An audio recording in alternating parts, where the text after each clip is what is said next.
Всем привет! Не забудьте поставить лайк и оставить комментарий. В Министерстве иностранных дел России ответили на вопрос о создании второй Украины в Казахстане, сообщает пресс-служба ведомства.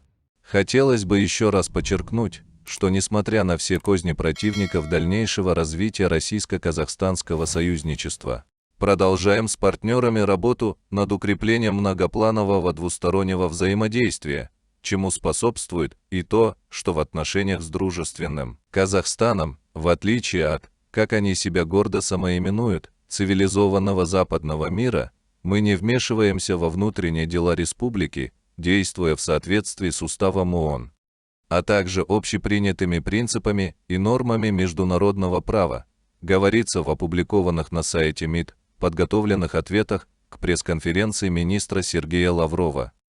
Вопрос от журналистов звучал так: насколько внимательно МИД России смотрит за ситуацией в Казахстане? Не создадут ли в будущем там вторую Украину?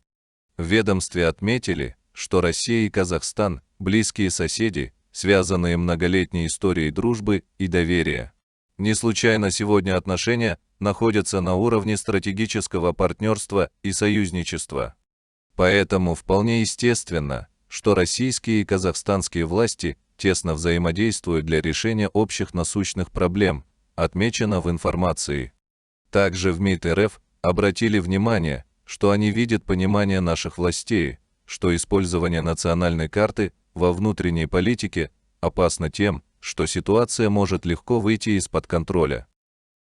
На этом у нас все. Подпишись на наши новости, самые интересные видео, а также сотни комментариев казахстанцев в твоей ленте.